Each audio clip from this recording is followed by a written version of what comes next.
And they'll talk about family values. You should vote for them. They got family values. Damn. They got family values? Holy Moses. I didn't know they had family values. If they have family values, why don't they value the family?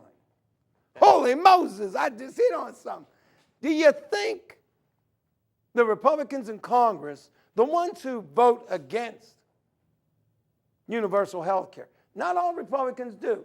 Notice I said the Republicans who vote against. That means some actually vote for.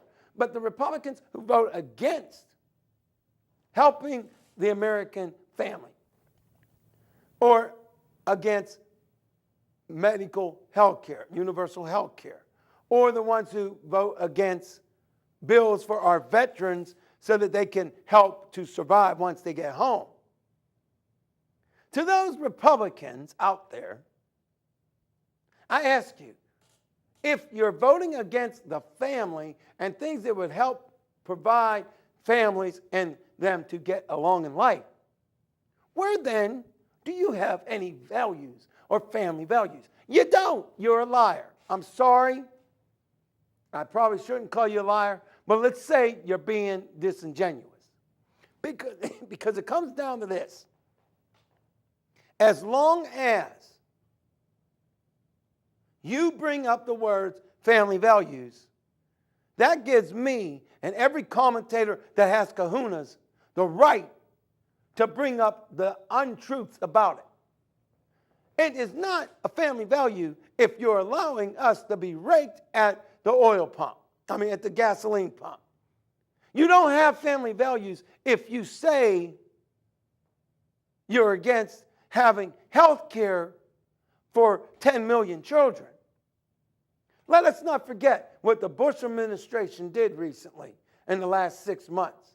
Twice, they voted down, President Bush vetoed a bill that would have given 10 million American children, your children, health care. And Mr. Bush, our president, which I'm going to give him respect, because I respect him. I don't agree with him.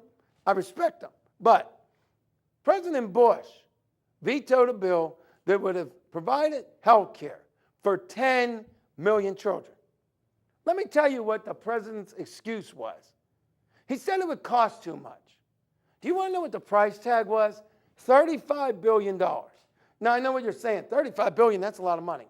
Yes, it's a lot of money. But do you know he vetoed it on one day. The very next day, they sent people to Congress asking for another $150 billion to continue the Iraq war. And in the last few months, we've had stimulus packages and the feds have been giving money to corporations. Well, if we total all that up and the cost of the Iraq war, we are looking at almost $1 trillion just for the war. But we're looking at about $1.5 trillion. So the question needs to become, if the president can say we don't have $35 billion to spend, how can the very next day he ask the American people for $150 billion? So let's get this straight. We don't have $35 billion to heal people, but we have $150 billion to continue a war. Now, if you think about it, there's something that ain't right there. So why am I bringing this up? Because I want the American people to finally understand that we're being lied to. Well, sorry with that L word. We're being told things that just aren't truthful. And if a political party, does not want to give medical care to your children, how do they have family values when family often means children? Family means wife. Family means husband. Family means a single mother. Family means single father. Family values means the family. And when you omit the family, you cannot have a family value. Do I seem partisan? No. I'm jumping on the Republicans. Make no mistake. That, my friends, is not partisanship. You know what that is? Patriotism. I'm an American. If the Democrats were doing this, and I'm a registered Democrat, I would be jumping on their case. Do not make the American people look dumb. Now, let me just say something. The Democrats, I'm not pleased with you either. There are a lot of things you are not doing to help the family.